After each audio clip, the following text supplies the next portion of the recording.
여러 차례 마약 투약 혐의를 받아왔던 황하나 씨가 이번에는 세 번째로 구속 기소됐습니다. 혐의 인정하십니까? 태국과 캄보디아에서도 마약 투약하셨습니다. 수사 피하려고 도피했나요? 마약 어떻게 됐습니까?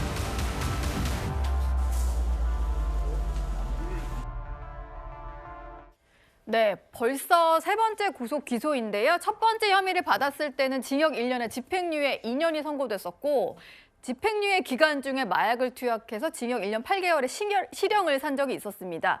그리고 이번에는 태국과 캄보디아 등지로 이제 도피를 했다가 자진 귀국을 하긴 했는데 또 한 번 구속 기소가 된 상태입니다. 홍종성 기자께 좀 여쭤볼게요.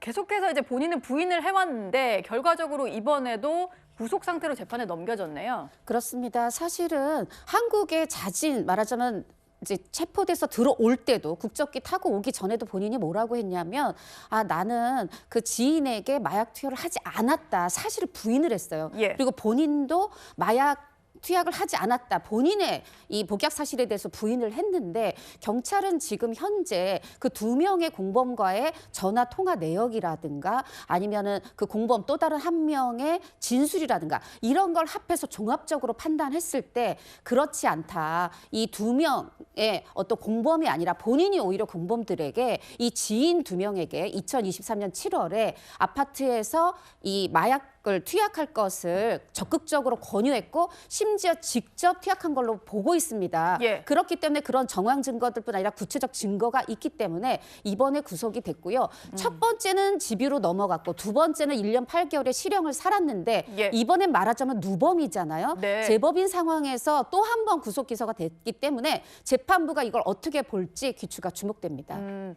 황하나 씨 같은 경우에는 자진 귀국을 한 이유가 한 매체 보도로 알려지기도 했었는데 본인이 캄보디아에서 출산한 아이를 좀 책임지기 위해서다 이런 얘기를 좀 했었는데요. 허주연 변호사님, 뭔가 아이에게는 떳떳한 엄마가 되고 싶다 이런 얘기였을까요? 그런데 이 갑작스러운 자진 귀국 의사를 밝히는 동인에 대해서 그때 당시에도 여러 가지 추측이 있었습니다만 본인 얘기로는 아이의 엄마가 되었기 때문에 아이를 좀 적절한 환경에서 양육을 해주고 싶고 엄마로서 떳떳한 엄마가 되고 싶었기 때문에 이 자진 귀국 의사를 밝힌 것이다 이렇게 얘기를 했지만 예. 그 속내를 추측을 해보자면 이게 전부는 아닐 수도 있다는 생각이 듭니다. 통상적으로 더 이상 도피하기가 어려운 상황에서 어차피 영원한 도피가 어렵다면 결국에는 경찰의 수사를 국내에 귀국해서 받아야 되는 그런 상황이 됐다고 한다면 예. 아이가 있는데 그 아이를 양육하는 주 양육자가 피의자이고 그리고 만약에 피의자가 없다면 이 아이를 보호하거나 교양할 사람이 마땅치 않을 때 이 구속 여부를 결정할 때 이 부분 중요한 고려 대상이 될 여지가 있습니다. 그렇기 때문에 아마 황하나 씨가 아이의 엄마로서 최선을 다하고 싶은 마음도 있었겠지만 또 한편으로는 아이를 내세워서 구속 여부를 좀 피해보고자 하는 어떤 노림수도 있지 않았나 우리가 추측을 해볼 수 있는 부분이거든요. 그렇지만 그때 당시에 아이의 아빠와 함께 귀국을 했기 때문에 그 죄질에 불량하고 또 도주를 1년 넘게 했던 그런 경험까지 있기 때문에 황하나 씨가 이렇게 아이의 엄마로서 유일한 양육자라고도 보기도 어렵고 도주 가능성이 너무 높았기 때문에 구속이 됐던 거다라는 생각이 듭니다. 황하나 씨는 지금 지인에게 마약을 투약한 혐의로 구속 기소된 상태인데요. 물론 혐의가 확정된 건 아니기 때문에 검찰 수사에서 나온 진술이라고 해서 모두 진짜는 아니라는 점을 미리 말씀을 드리겠습니다.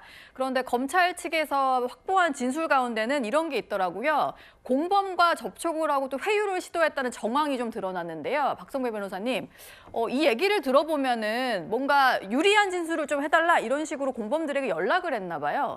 어제 황하나 씨가 검찰로부터 마약류 관리법 위반 혐의로 구속 기소되었는데 앞선 두 차례 마약류 관련 혐의와 달리 이번에는 제3자에게 마약을 투약하게 한 혐의로 구속 기소되었습니다. 예. 이 사건은 애초에 마약류를 투약한 자들에 대한 수사로 수사가 개시되었다가 통상 마약류를 투약한 자들에 대한 수사가 개시되면 그 자들에게 마약류를 제공한 자에 대한 수사로 옮아가기 마련입니다. 그 과정에서 황하나 씨가 포착된 것으로 보이는데 해외로 도주한 상황에서 제공자에 대한 수사가 답보 상태에 빠졌습니다. 그렇지만 마약을 투약한 이들은 수사기관에 상당한 수사 협조를 해 주었을 것입니다. 그 자체가 중요한 감형 사유이기 때문입니다.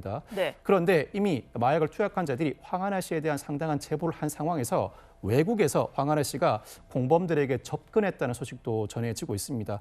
공범 A 씨에게는 유리한 진술을 해달라고 회유함으로써 실제로 공범 A 씨 측이 번복 진술서와 녹취록을 제시하게 됐지만 예. 검찰 수사 결과 번복된 진술은 사실이 아닌 것으로 드러났다고 합니다. 나아가서 또 다른 공범 B 씨에게는 보복성 연락을 했다는 취지의 소식도 전해지고 있는데 이와 같은 사정들이 모두 구속영장 발부의 중요한 사정으로 고려되었던 것으로 보이고 이 사건은 단순 소지나 투약을 넘어서서 매매 알선 유형에 해당합니다. 그 자체가 네. 법정형이 높은데 여기서 더 나아가서 동종 전과도 있을 뿐만 아니라 증거인멸의 우려도 상당한 상황이라 황한혜 씨가 자신 또는 제3자에게 또 다른 마약을 제공한 중요한 범죄를 다시 한번 제보하지 않는 이상은 이번에는 적어도 징역 2년 6월 이상의 중한형이 선고될 가능성이 상당히 높아 보입니다. 예.